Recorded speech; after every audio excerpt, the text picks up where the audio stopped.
16장 6절에서부터 13절까지 말씀을 보겠습니다.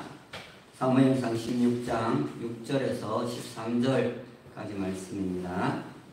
제가 가진 성경은 434쪽에 있는데요. 434쪽이나 35쪽 정도를 펼치면 되겠습니다.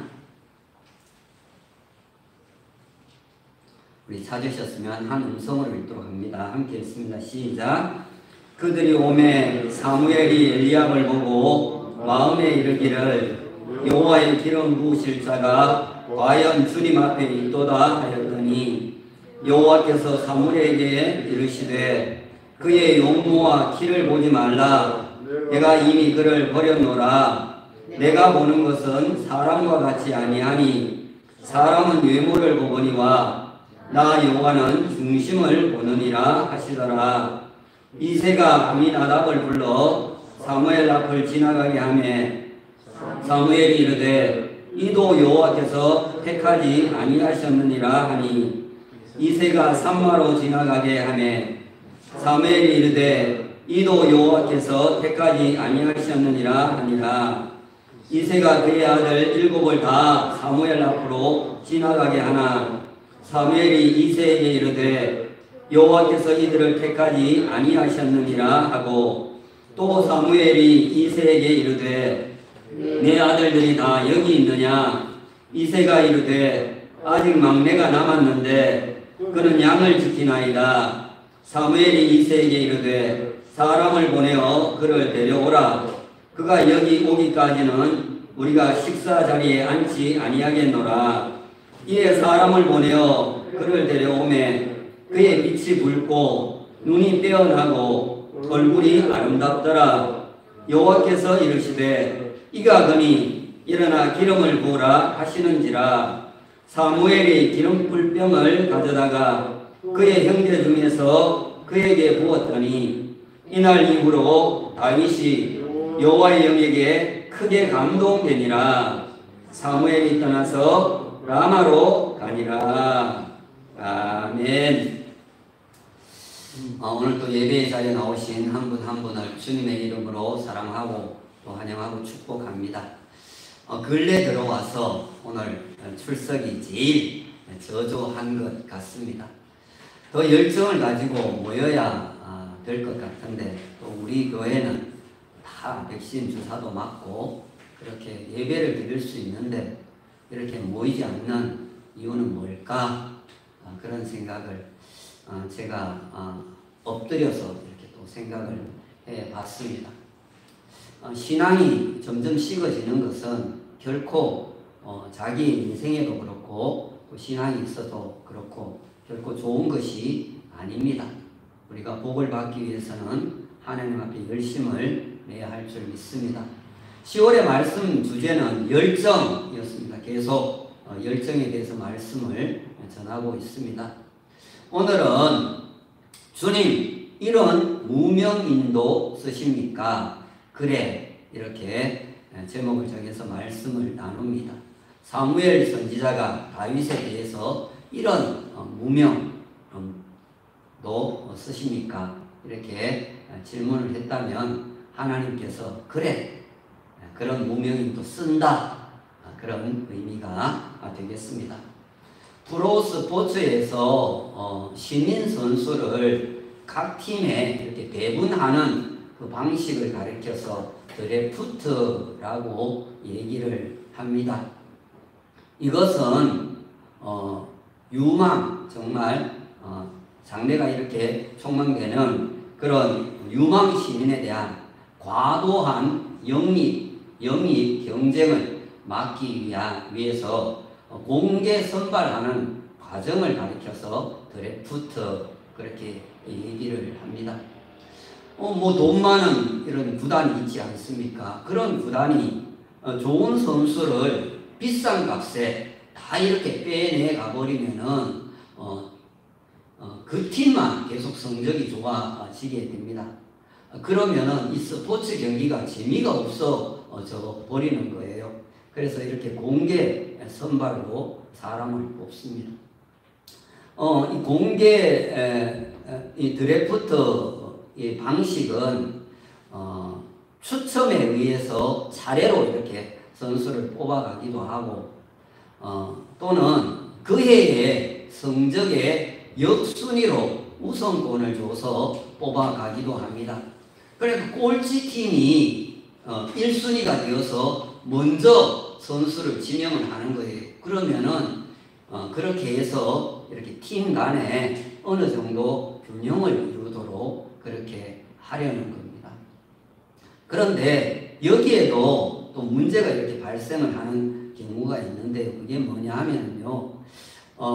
신인 유망 신인을 이렇게 영입을 하는데 우선권을 이렇게 얻고자 일부러 져주는 게임을 그렇게 해서 팬들과 관중들로부터 빈축을 사기도 한다라는 거예요. 어차피 1등은 뭐 못하고 꼴찌에서 맴돌 바에는 아예 꼴찌를 하면은 그 해에 제일 잘하는 선수를 1순위로 이렇게 뽑아갈 수 있으니까 그렇게 일부러 준다라는 거예요. 대개는 이미 검증된 그런 유명 신인을 이렇게 지명하는 것이기 때문에 팀에 데리고 오면 큰 기여를 합니다. 그러나 좋은 선수라고 여겨서 지명을 해서 데려왔는데 나중에 보니까 제 실력을 이렇게 발휘를 하지 못하는 경우도 종종 생겨서 낭패를 보는 경우가 있다라는 겁니다. 감독이나 선수들 간에 이렇게 갈등이나 불화 때문에 분명히 개인적으로는 훌륭한 선수인데 팀에 이렇게 녹아들지 못해서 이렇게 좋은 성적을 내지 못하고 또 다른데 이렇게 팔려가는 경우도 있다라는 거죠. 때로는 뭐 학연이나 지연에 의해서 선수를 이렇게 데려가서 또 성적을 내지 못하는 경우도 생깁니다. 반대의 경우도 있어요. 전혀 알려지지 않은 그런 무명인을 이렇게 지명을 했는데 나중에 제가 뭐 그런 용어를 별로 좋아하지는 않는데요. 대박이 나는 경우가 있습니다. 그러니까 싼 값에 데려왔는데 그 선수가 너무 잘해가지고 이렇게 대박이 나는 경우도 있다라는 거. 특히 농구나 배구 같은 이 스포츠 종목은 키가 크면은 어떻습니까? 유리합니다. 키가 큰 게 상당히 유리해요. 고대 이 전쟁이 잦았던 그런 시대에도 왕은 이렇게 키가 크고 또 풍채가 이렇게 좋아야 했습니다. 이스라엘의 초대 왕이었던 이 사울 왕도 보통 사람하고 이렇게 비교를 하면은 어깨 위만큼이나 더 컸다 그렇게 얘기를 해요. 그러니까 뭐 문장로님이 상당히 키가 큰데 문장로님이 섰는데도 그 사람에게는 뭐 어깨 정도밖에 안 오면은 상당히 큰 거 아니겠어요?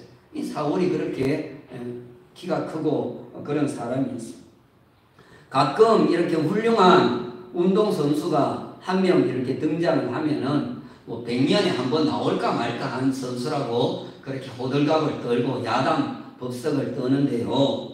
이 사실 이 사울이라고 하는 이 사람이 그런 인물과 비견될 만한 큰 그런 인물이었던 거예요. 그래서 이스라엘 백성들이 이 사울에게 홀딱 반하여서 사울을 이스라엘의 왕으로 지명을 해서 세우게 된 것입니다. 근데 여러분, 이런 외적인 조건이라고 하는 것은 상당히 상대적이다라는 거예요. 절대적이지를 않아요. 이를테면 우리나라의 농구 선수 가운데 서장훈이라는 선수가 있죠. 요즘에 연예계에 진출을 해서 그렇게 활동을 하고 있는데 키가 2m 7이었고요. 하승진 선수 같은 사람은요 2m 21이었어요. 그런데요 중국에는 야오밍이라고 하는 선수가 있었는데요. 이 선수는 무려 2m 30 거인이었어요. 그러니까 아무리 자기가 크다 해도 더 큰 선수가 나타나면은 기가 죽는다라는 거예요. 이 사울 왕도 상당히 키가 컸지만 블레셋에 골리앗이 등장을 하는 순간 몸에 기죽어 이렇게 된 것입니다. 자, 사울 왕은 상당히 외모가 뛰어났습니다. 요즘으로 말하면 상당히 정말 모든 사람이 부러워하는 그런 인물이었습니다. 그런데 다른 면에서는 부족함이 많았다라는 거지요. 백성들에 의해서 이렇게 왕으로 지명을 받았기 때문에 백성들에게 인기를 얻는데 그는 온 정신을 집중을 했는데, 반대로 하나님의 말씀에 뜻에 순종하는 것은 별로였다라는 거예요. 사람을 의식을 했지만 하나님은 별로 의식하지 않고 산 사람이 사울이었던 거예요. 사실은 하나님을 더 두려워해야 되는데 사울이 하나님을 버립니다. 그래서 하나님도 사울을 버렸습니다. 참 중요한 거예요. 우리가 하나님을 버리면 하나님이 우리를 버려요. 하나님이 우리를 버리는 게 아니고 우리가 하나님을 버리기 때문에 하나님이 우리를 버린다는 거예요. 신앙생활을 하면서 우리가 깊이 생각해야 되는 거예요. 왜 하나님 내게 복을 안 줍니까? 왜 이렇게 합니까? 따질 게 아니고 내가 과연 하나님의 말씀에 잘 순종하며 따라가고 있는가 하는 것을 우리는 잘 생각을 해야 되는 것입니다. 사울이 하나님을 버림으로 하나님이 사울을 버렸습니다. 그러자 이 사무엘 선지자가 여러 날 이 사울로 인해서 슬퍼합니다. 장차 이스라엘의 운명과 깊이 관련된 것이라서 그 슬픔은 더욱 컸다라는 거예요. 앞으로 이스라엘의 운명이 어떻게 될까? 저렇게 사울 같은 사람이 하나님으로부터 버림을 받으면, 그래서 슬픔을 너무 커서 여러 날 슬퍼합니다. 그때 사무엘상 16장 1절에 보시면 하나님께서 사무엘에게 나타나시어서 이렇게 말씀을 합니다. 내가 그를 위하여 언제까지 슬퍼하겠느냐? 하고 내가 너를 하고 이새에게로 보내리니 이는 내가 그의 아들 중에서 한 왕을 보았느니라. 그렇게 말씀을 하고 있습니다. 하나님께서 이미 사울을 버리고 이새의 아들 중에 왕이 될 한 사람을 봐두었다. 미리 찜을 해 두었다. 그렇게 말씀을 하신 것입니다. 근데 여러분, 현재 왕이, 사울이라고 하는 왕이 버젓이 살아있는 그 상황에서 차기의 왕이 될 사람을 지명을 해서 세운다라고 하는 것은 너무나도 위험천만한 일이 아닐 수가 없는 거예요. 왕이 버젓이 살아있는데 왕감이 될 사람을 세워요. 위험하지 않습니까? 그래서 사무엘상 16장 2절에 보시면은 사무엘이 하나님께 내가 어찌하여 갈 수 있으리까? 사울이 들으면 나를 죽이리이다. 그렇게 자기의 그 거절 표시를 분명히 하는 것을 보게 됩니다. 나는 목숨이 두 개가 아니고 사울이 그걸 안다면 당장 나를 죽일 건데 내가 어떻게 가겠느냐. 그렇게 얘기를 한 것이. 이에 사무엘상 16장 2절 후반부부터 3절에 보시면 하나님께서 사무엘에게 이렇게 얘기를 합니다. 여호와께 제사를 드리러 왔다 하고 이새를 제사에 청하라. 이렇게 주님께서 일러주는 것을 보게 됩니다. 이에 대해서 혹자는 하나님이 사울을 속이기 위해서 사무엘에게 거짓말을 하게 한 것이다. 그렇게 혹평을 하는 경우도 있어요. 진짜는 아닌데 그렇게 거짓말을 둘러댔다는 거지요. 그런데요, 16장 5절에 가서 보시면은 하나님의 말씀을 따라서 사무엘이 베들레헴의 장로들과 이세의 아들들을 선결하게 한 후에 제사에 성하는 것을 볼 수가 있습니다. 거짓말이 아닌 거예요. 자, 오늘 본문은 차기 이스라엘의 왕이 될 사람을 지명하는 자리, 선발하는 자리입니다. 이세의 8명의 아들 중에서 한 사람을 택하여서 이스라엘의 왕이 되게 하고 앞으로 전쟁에 나가서 싸우도록 하려는 것입니다. 자, 사무엘상 16장 6절에 가서 보시면은 그들이 오매 사무엘이 이세의 장자 엘리압을 보고 마음에 이르기를 여호와의 기름 부으실 자가 과연 주님 앞에 있도다. 이렇게 정말 탄성을 지르는 것을 보게 됩니다.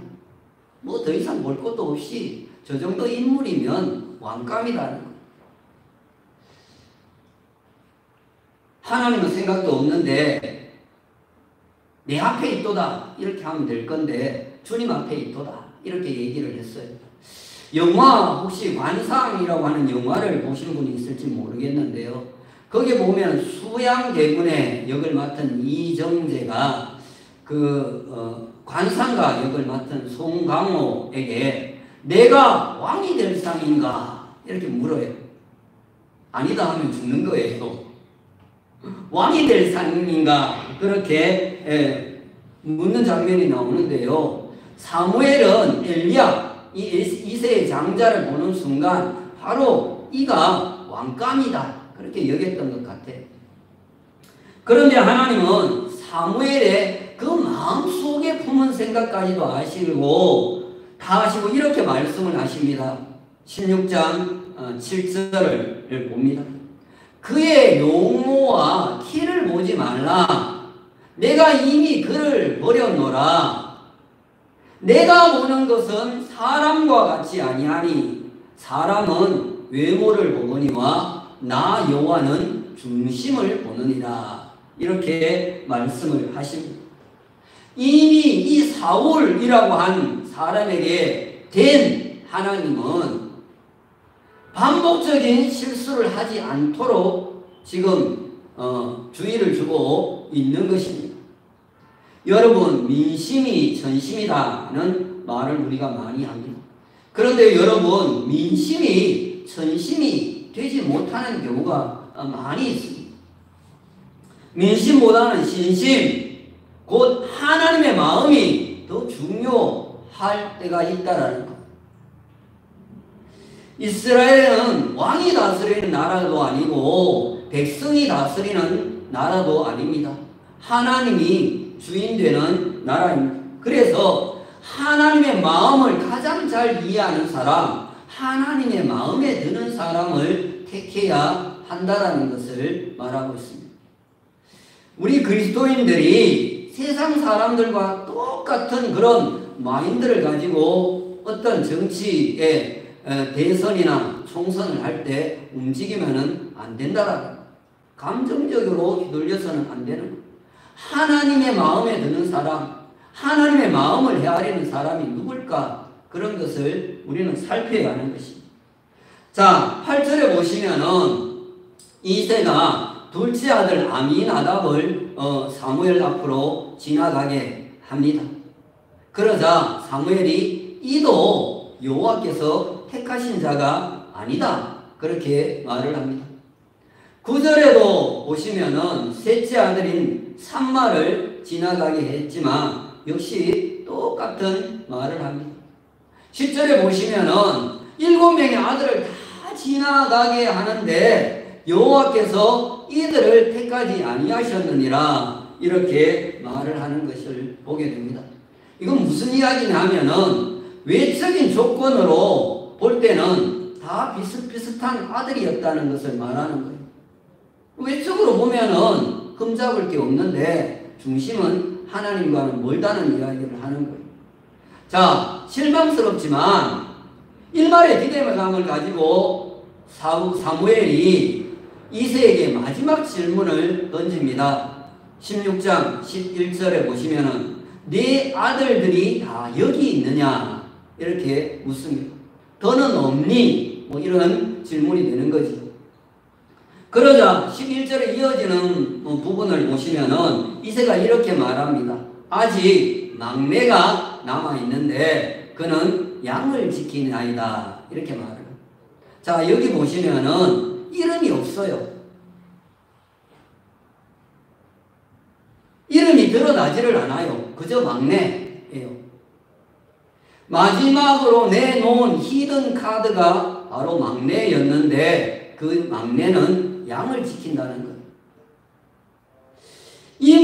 이새의 이 말 속에는 아니 그렇게 잘난 아들들도 다 안 되는데 그 막내가 되겠습니까? 이런 투정 섞인 말이고 한숨이 섞인 그런 말이었다고 말할 수가 있습니다. 여러분, 무명인이라고 하는 것은 하찮은 존재, 보잘것없는 존재, 성가신 존재, 알려지지 않는 존재를 가리켜서 무명인 그렇게 얘기합니다. 여기 막내는 가로밖에 사람이 얘는 안 돼 이렇게 해서 이새가 제쳐놓은 뒤에 돌려놓은 아이가 바로 이 막내였다라는 것입니다. 제가 어떤 한 방송에 본 건데요. 부모가 아이들을 너무 많이 낳았어요. 여러 명을 낳았는데요. 그는 막내 다음이었대. 그런데 부모가 전혀 관심을 주지 않아요. 관심을 끌려고 어느 날 밖에 나가서 가출을 했다가 하룻밤 자고 돌아왔대. 그런데 슬픈 거는 부모가 밖에 나갔다 왔는지 안 왔는지를 모르더라는 거예요. 여러분, 이게 막내, 당시의 막내, 여러 명의 아들, 아무도 관심 가져주지 않는 막내. 자, 그런데 11절 한가운데 보시면은 사무엘이 사람을 시켜서 그를 데려오라 이렇게 얘기를 합니다. 요청합니다. 그러자 12절에 가서 보시면은 데려왔는데 그의 빛이 붉고 눈이 빼어나고 얼굴이 아름다웠다. 이렇게 성경은 말씀을 해주고 있습니다.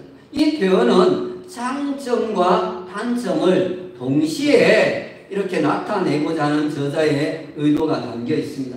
장점의 그 표현은 이 아이가 생기, 총기, 용기가 충만한 소년이었다라는 것을 말해주는 거예요.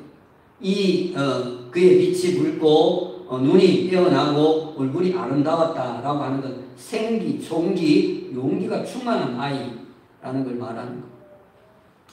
단점으로서는 이 막내라고 하는 것은 여러 형들과 비교해 봤을 때에 주로 얼굴에 국한이 된다라는 거예요. 지금 이야기를 하는 걸 보면, 즉 그 중요한 키에 대한 언급이 아예 없어요. 막내는 아직 키가 다 자라지 않은 미소년이고 전쟁에 나가서 싸울 수도 없는 용사도 되지 못한다라는 이야기를 하고 있는 것입니다. 그런데 다음에 이어지는 말씀이 너무나 중요합니다. 사무엘상 16장 12절 후반부를 봅니다. 하나님께서 이렇게 말씀을 하십니다. 이가 그니 일어나 기름을 부으라 얘기를 합니다. 막내라고 아버지조차도 관심을 두지 않고 제쳐놓은 그 아이에게 하나님은 기름을 부으라는 것입니다. 여러분, 중요한 것은 하나님의 눈에 띄어지는 것입니다. 하나님의 마음에 들면 되는 것입니다. 하나님의 선택을 받는 것, 그것이 중요하다는 것입니다. 사람의 관심이 아닌 거예요. 사람의 관심은 3일 천하로 끝날 수도 있는 것입니다. 자, 사무엘상 16장 13절에는 사무엘이 기름 뿔병을 가져다가 그의 형제 중에서 그에게 부었더니 이날 이후로 다윗이 하나님의 영에게 크게 감동이 되리라 말씀을 합니다. 보잘것없었던 무명인이었던 다윗에게 하나님의 영이 임해서 능력 있는 자로 세워지게 된다라는 말씀입니다. 자, 본래는 집에서는 그냥 막내로 불렸어요. 어이 막내, 이름도 없어요. 막내 이렇게 불렸는데 오늘 성경의 저자가 다윗이라고 이름을 밝혀주는 것을 보게 되는 거예요. 집에서는 막내로 불렸는데, 자, 이렇게 다윗은 하나님에 의해서 이스라엘의 두 번째 왕으로 기름 부음을 받게 되었습니다. 자, 그렇다면 그 많고 많은 사람들 중에서 왜 하필 하나님은 이 다윗을 선택을 했는가 하는 거예요. 여러분, 이것은 오늘날 우리 믿는 사람들이 하나님 앞에 선택되어지는 것과 깊은 관련이 있기 때문에 너무 중요하다는 거예요. 앞에서 우리 3주 동안 계속 살펴본 대로 다윗 역시도 다윗의 그 열정 때문이었다라는 것을 우리는 알 수가 있다라는 거예요. 자, 첫 번째로 다윗은 자신의 일에 대한 열정이 남달랐다라는 거예요. 자기 자신에게 주어진 일에 대한 열정이 남달랐어요.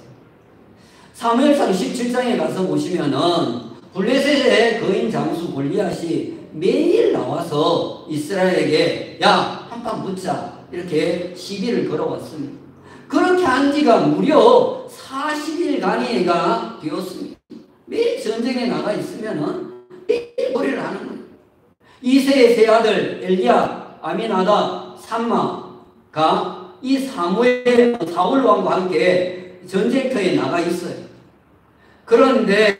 그러나 이새의 세 아들이나 사울 왕은 두려워서 꼼짝을 못하는 거예요. 꼼짝달싹을 못하고 있는 것입니다. 그들은 용사였는데도 그렇다는 것입니다. 자기 생명 지키려고 골리앗 앞에 나가 서지를 못했다라는 거예요. 여러분 보세요. 아무리 강한 자라도 더 강한 자를 만나니까 그 앞에 길을 펴지를 못하는 걸 보지를 않습니까?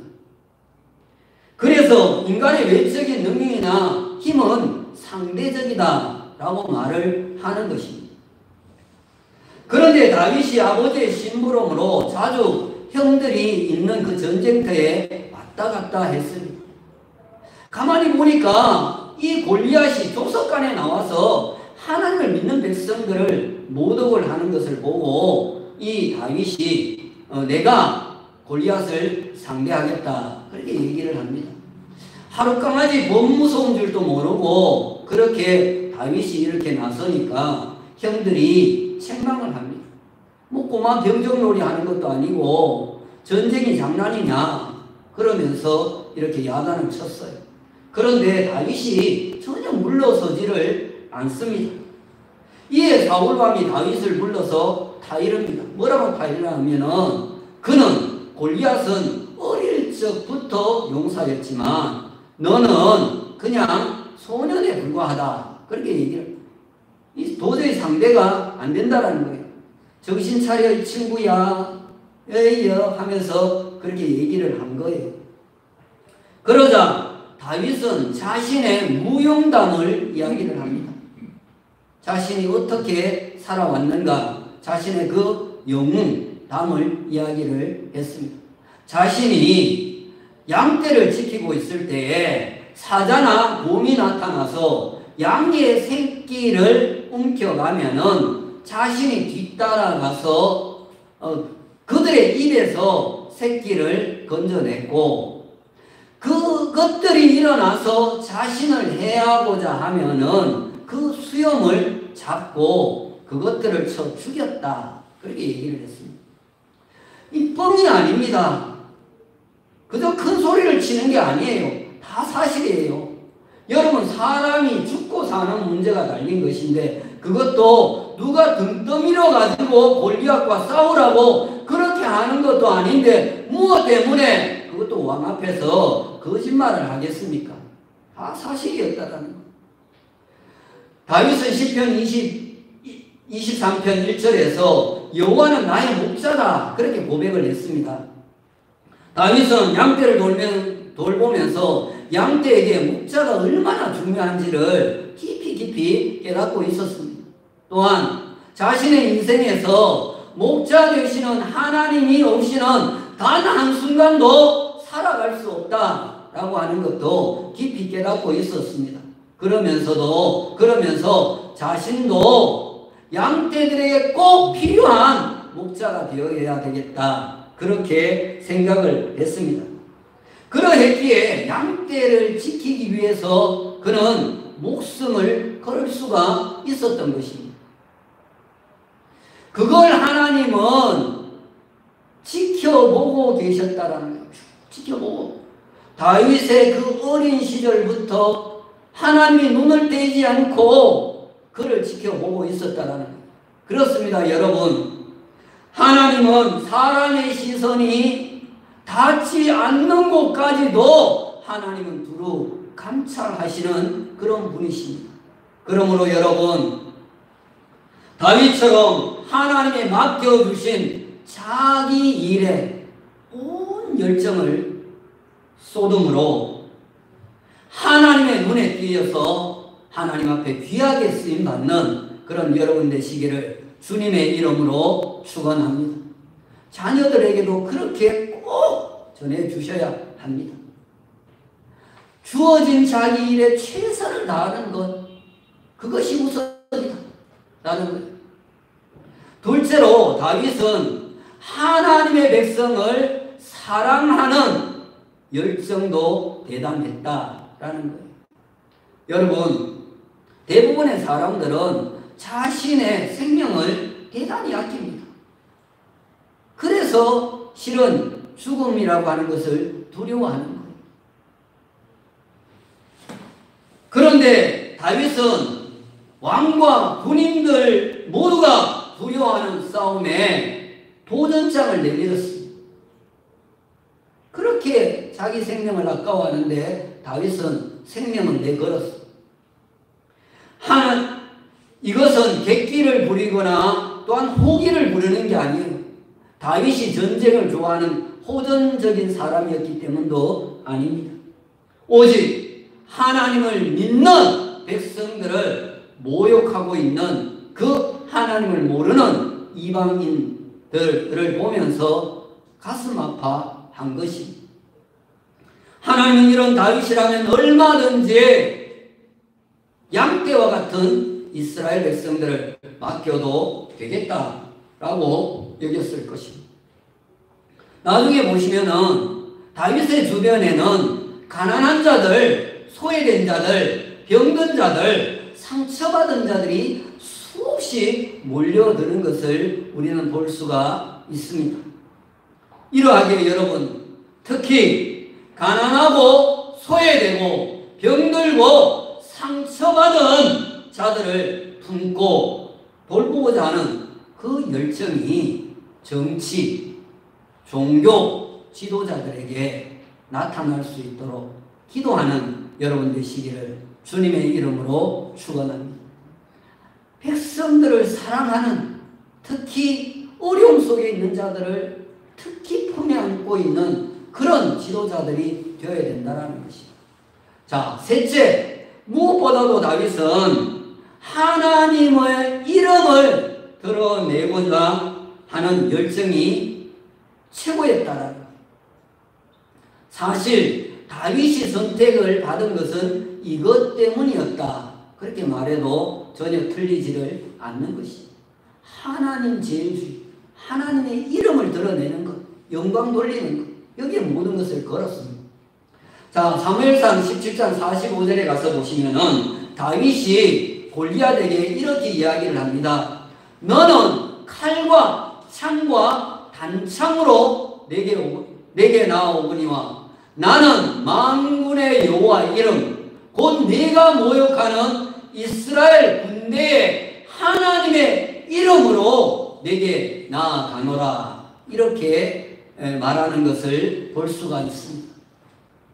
여러분, 다윗이 고백하는 하나님은 만군의 여호와입니다.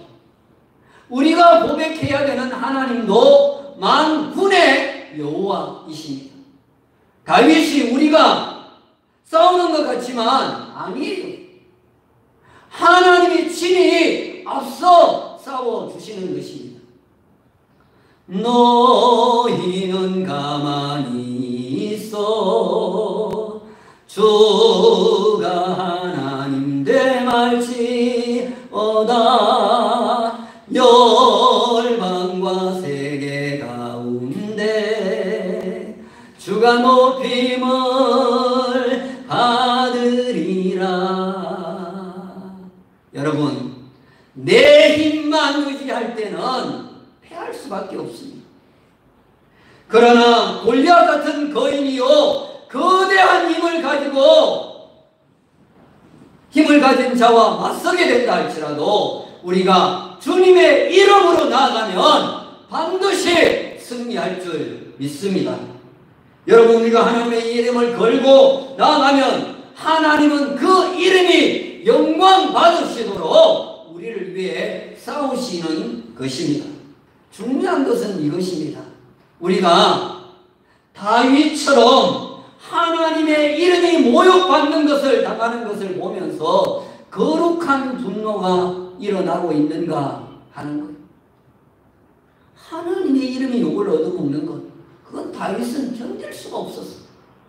자신이 자존심 상하는 것은 상관이 없어요. 하나님의 이름이 욕을 얻어먹는 것 못 견뎌. 거룩한 분노가 일어났어요. 그러니까 그 거대한 골리앗과도 싸우려고 하는 거예요.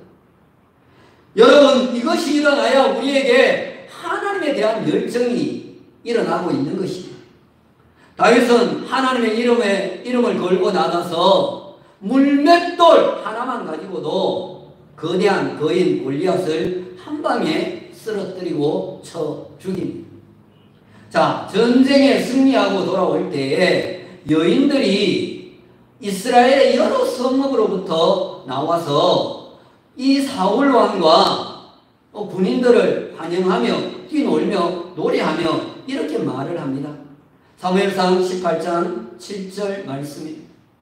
사울이 죽인 자는 천천히요 다윗이 죽인 자는 만만이로다. 할렐루야. 여러분, 무명인 다윗의 명성이 최고의 유명인 사울의 명성을 뛰어넘었습니다.